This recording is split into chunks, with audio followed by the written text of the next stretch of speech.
Assalamualaikum warahmatullahi wabarakatuh. Selamat malam, salam sejahtera untuk kita semua. Yang saya hormati Bapak Roni Lukum SPD MSc selaku dosen pengampu mata kuliah Pancasila dan Kewarganegaraan. Sebelumnya perkenalkan, nama saya Yusran Arifin dari kelas akuntansi D. Pada kesempatan kali ini saya akan menjelaskan materi tentang Trigatra dan Pancagatra dalam wawasan Nusantara. Aspek Trigatra wawasan Nusantara. Yang pertama, letak dan bentuk geografis sebagai Trigatra. Jika kita melihat letak geografis wilayah Indonesia dalam peta dunia, maka akan nampak jelas bahwa wilayah negara tersebut merupakan suatu kepulauan yang menurut wujud ke dalam terdiri dari air dengan ribuan pulau-pulau di dalamnya. Dalam bahasa asing bisa disebut sebagai suatu archipelago kelvar. Kepulauan itu merupakan suatu archipelago yang terletak antara benua Asia di sebelah utara dan benua Australia di sebelah selatan, serta Samudra Indonesia di sebelah barat dan Samudra Pasifik di sebelah timur. Kemudian, letak geografis antara dua benua dan samudra. Yang penting itu, maka dikatakan bahwa Indonesia mempunyai suatu kedudukan geografis di tengah-tengah jalan lalu lintas silang dunia. Karena kedudukannya yang strategis itu dipandang dari tiga segi kesejahteraan di bidang politik, ekonomi, dan sosial budaya. Indonesia telah banyak mengalami pertemuan dengan pengaruh pihak asing. Kemudian Trigatra keadaan dan kemampuan penduduk. Penduduk adalah sekelompok manusia yang mendiami suatu tempat atau wilayah. Adapun faktor penduduk yang mempengaruhi ketahanan nasional adalah: yang pertama, faktor yang mempengaruhi jumlah penduduk. Jumlah penduduk berubah karena kematian, kelahiran, pendatang baru, dan orang yang meninggalkan wilayahnya. Segi positif dari pertambahan penduduk ialah pertambahan angkatan kerja dan pertambahan tenaga kerja. Segi negatifnya, apabila pertumbuhan penduduk tidak seimbang dengan tingkat pertumbuhan ekonomi yang tidak diikuti dengan usaha peningkatan kualitas penduduk. Kemudian faktor yang mempengaruhi komposisi penduduk. Komposisi adalah susunan penduduk menurut umur, kelamin, agama, suku, bangsa, tingkat pendidikan, dan sebagainya.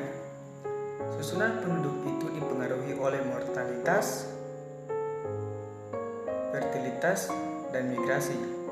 Fertilitas sangat berpengaruh besar terhadap umur dan jenis penduduk golongan muda yang dapat menimbulkan persoalan penyediaan fasilitas pendidikan, perluasan lapangan kerja, dan sebagainya.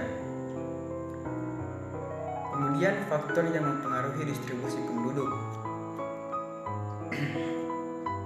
Distribusi penduduk yang ideal adalah distribusi yang dapat memenuhi persyaratan kesejahteraan dan keamanan, yaitu penyebaran merata. Oleh karena itu, pemerintah perlu memberikan kebijakan yang mengatur penyebaran penduduk, misalnya dengan cara transmigrasi, mendirikan pusat-pusat pengembangan, pusat-pusat industri, dan sebagainya. Kemampuan penduduk yang tidak seimbang dengan pertumbuhan penduduk dapat menimbulkan ancaman-ancaman terhadap pertahanan nasional. Kemudian keadaan dan kekayaan alam. Kekayaan sumber-sumber alam sebenarnya terdapat di atmosfer, di permukaan bumi, di laut, di perairan, dan di dalam bumi.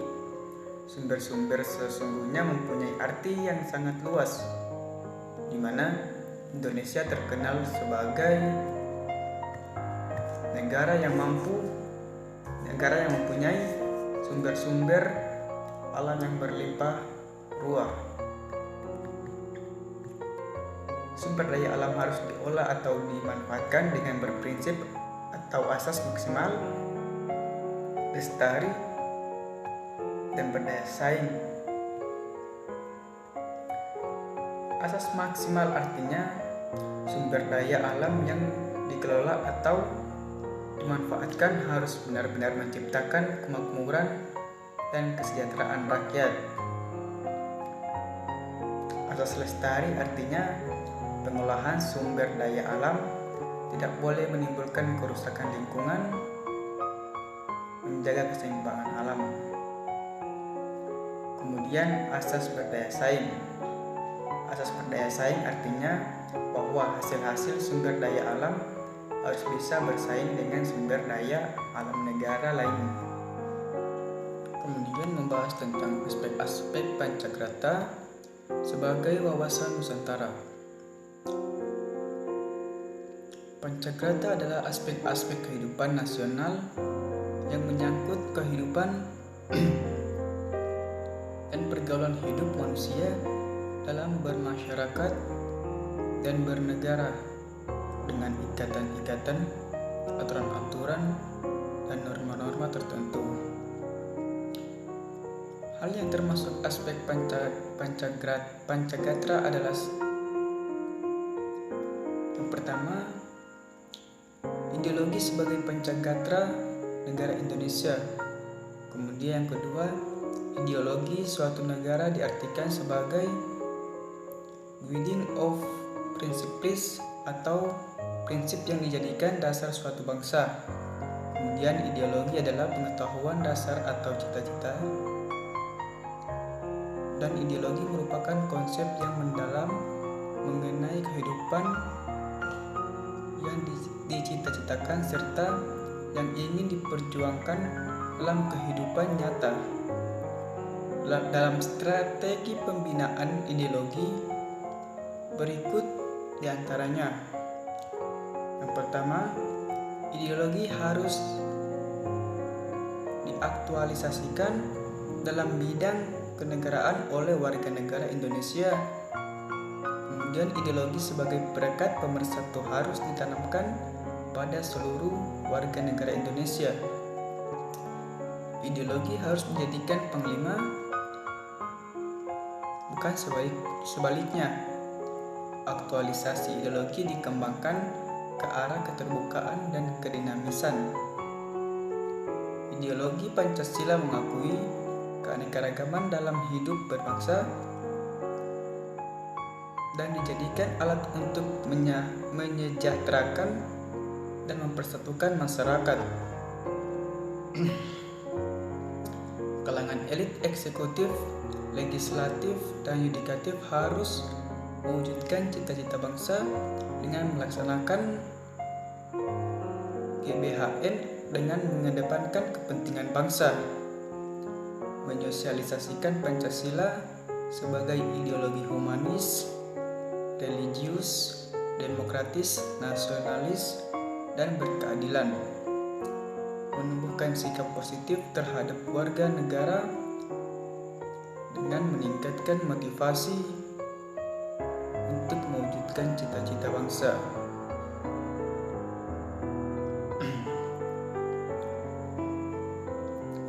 Pertama, politik. Politik diartikan sebagai asas, haluan, atau kebijaksanaan yang digunakan untuk mencapai tujuan kekuasaan. Kehidupan politik dapat dibagi ke dalam dua sektor, yaitu sektor masyarakat memberikan input dan sektor pemerintah yang berfungsi sebagai output. Sistem politik yang diterapkan dalam suatu negara sangat menentukan kehidupan politik di negara yang bersangkutan. Upaya bangsa Indonesia untuk meningkatkan ketahanan di bidang politik adalah upaya mencari keseimbangan dan keserasian antara keluaran dan masukan berdasarkan Pancasila yang merupakan pencerminan dari demokrasi Pancasila. Kemudian yang kedua, ekonomi.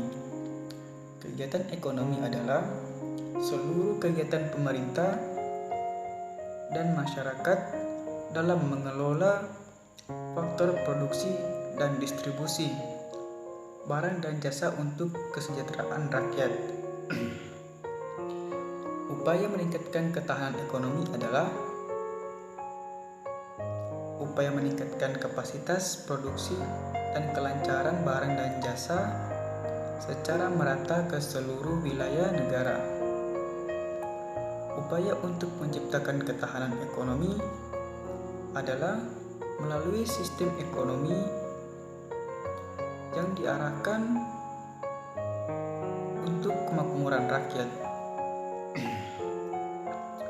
Kemudian yang ketiga, sosial budaya. Sosial budaya dapat diartikan sebagai kondisi dinamik budaya bangsa yang berisi keuletan untuk mengembangkan kekuatan nasional dalam menghadapi dan mengatasi ancaman, tantangan, halangan, dan gangguan. Gangguan dapat datang dari dalam maupun dari luar, baik secara langsung maupun tidak langsung, yang membahayakan kelangsungan hidup sosial NKRI berdasarkan Pancasila dan Undang-Undang Dasar 1945. Esensi ketahanan budaya adalah pengaturan dan penyelenggaraan kehidupan sosial budaya. Ketahanan budaya merupakan pengembangan sosial budaya di mana setiap warga masyarakat dapat mengembangkan kemampuan pribadi dengan segenap potensinya berdasarkan nilai-nilai Pancasila. Pertahanan dan keamanan Pancagatara negara Indonesia. Pertahanan dan keamanan diartikan sebagai kondisi dinamika dalam kehidupan pertahanan dan keamanan bangsa Indonesia yang berisi keuletan dan ketangguhan yang mengandung kemampuan mengembangkan kekuatan nasional dalam menghadapi dan mengatasi yang membahayakan identitas, integritas, dan kelangsungan hidup bangsa berdasarkan Pancasila dan Undang-Undang Dasar 1945. Kemudian ketahanan di bidang keamanan adalah ketangguhan suatu bangsa dalam upaya bela negara, di mana seluruh dikerahkan secara terpimpin, terintegrasi, terorganisasi untuk menjamin terselenggaranya sistem ketahanan nasional.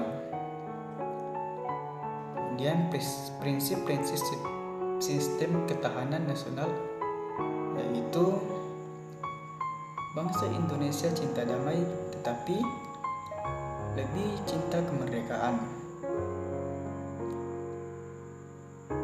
Kemudian pertahanan keamanan berlandasan pada landasan ideal Pancasila.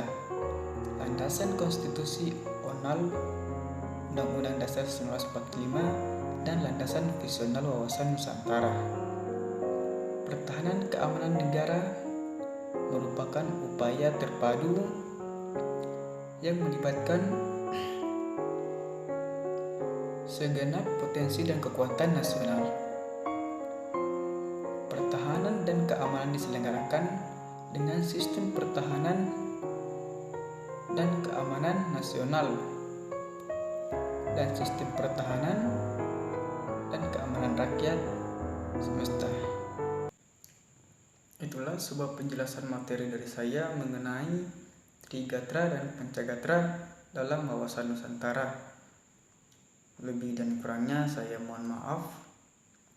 Wassalamualaikum warahmatullahi wabarakatuh.